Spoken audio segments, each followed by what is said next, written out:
নির্বাচিত সরকার ব্যবস্থা না থাকলে একে অপরের বিরুদ্ধে কিভাবে যুদ্ধ ঘোষণা হয় সেই অবস্থায় যেন আমাদের বাংলাদেশে বিরাজ করছে। আপনারা দেখুন, আমরা আজ বিভিন্ন রাজনৈতিক দল একে অপরের বিরুদ্ধে বলছি, সাংবাদিকরা প্রশাসনের বিরুদ্ধে বলছে, প্রশাসনরা আরেকজনের বিরুদ্ধে বলছে। অর্থাৎ একটি গভর্নমেন্ট না থাকার ফলে যে আনস্টেবল সিচুয়েশন সেটা কিন্তু থাকছে। আপনাদের নিশ্চয়ই মনে আছে, আজকে এখানে আমরা যারা উপস্থিত আছি প্রত্যেকেই কিন্তু 5ই আগস্টের পূর্ববর্তী সময়ে প্রত্যেকেই কিন্তু ফ্যাসিবাদের নিষ্পেষণের শিকার হয়েছি, কেউ কম কেউ বেশি, হয়তোবা ফরমেশন ভিন্ন ছিল, কিন্তু আমরা প্রত্যেকেই কিন্তু অত্যাচারিত এবং নিপীড়িত ছিলাম। আপনাদের নিশ্চয়ই ইসলামের ইতিহাসে হুনাইনের যুদ্ধের কথা মনে আছে, যে যুদ্ধে মুসলিমদের প্রাথমিক বিজয় লাভের পর তারা গনিমতের মাল ভাগাভাগের যখন ব্যস্ত ছিল তখন কিন্তু শত্রুপক্ষ পিছন থেকে তাদের আক্রমণ করেছিল এবং মুসলমানদের কিন্তু চূড়ান্ত বিজয় ব্যর্থ হয়েছিল। ঠিক একইভাবে আমরা দেখছি 5ই আগস্টের পরবর্তী সময়ে আমরা প্রত্যেকের ক্ষুদ্র ক্ষুদ্র স্বার্থকে প্রাধান্য দিতে, যে জাতীয় যে স্বার্থ সেই স্বার্থকে কিন্তু আমরা প্রাধান্য দিতে পারছি না।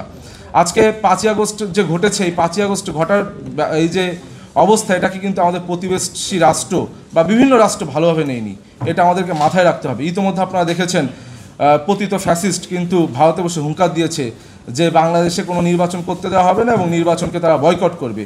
কিন্তু আজকে আমরা যে বিভিন্ন রাজনৈতিক দল রয়েছি, আমাদের যে কথোপকথন সেটাও যদি সেরকম হয়ে যায় যে আমরা একটি জাতীয় নির্বাচন অনুষ্ঠিত করতে না পারি, সেই ক্ষেত্রে কিন্তু এই যে যারা পরাজিত শক্তি তাদের জয়লাভ হবে।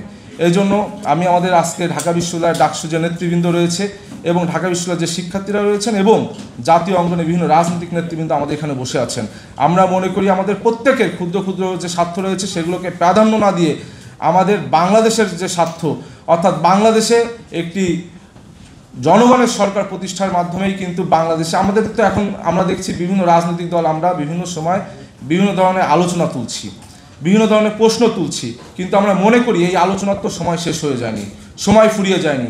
কিন্তু একটি যথাসময়ের ভিতরে একটি জাতীয় নির্বাচন অনুষ্ঠিত না করতে পারলে কিন্তু আমাদের যে ষড়যন্ত্রকারীরা ওত পেতে আছে তাদের কিন্তু চূড়ান্ত সফলতা হবে এবং আমাদের ব্যর্থতা হবে।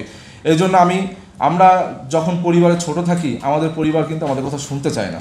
যখন আস্তে আস্তে আমরা বেড়ে উঠি, যেমন আমার পরিবারে আমি যখন ছোটোবেলায় একটি মতামত দিতাম ভালো হয়ে নিত না, কিন্তু এখন বড় হয়েছি অনেক মতামতে কিন্তু আমাদের পরিবারের মুরব্বীরা নেই। ঠিক একইভাবে আজকে যারা ডাকসুর এখানে ভিপিজিএস এজিএস রয়েছেন, তাদের ডাকসু নেতৃত্বের পাশাপাশি আরেকটি পরিচয় রয়েছে, তার একটি ছাত্র সংগঠনের নেতৃত্ব। আমি তাদের কাছে অনুরোধ করব, আপনারা আপনাদের মুরব্বীদেরকে অনুধাবন করেন, মুরব্বীদের বলেন যে এখন জাতীয় স্বার্থে আমাদের ঐক্যবদ্ধ হতে হবে, জাতীয় স্বার্থে একটি জাতীয় নির্বাচন সকলে মিলে ঐক্যবদ্ধভাবে প্রতিষ্ঠা করার পরেই আমরা বাকি আলোচনা করতে পারবো এবং সেই আলোচনার মাধ্যমে 5ই আগস্টের পূর্বে যেমন ফ্যাসিবাদ বিরোধী শক্তি হিসেবে আমরা এক ছিলাম এবং এই জাতীয় নির্বাচনের পরে আমরা সকলে ঐক্যবদ্ধভাবে একটি সুস্থ সুন্দর সমৃদ্ধ বাংলাদেশ গড়ে তুলতে পারবো।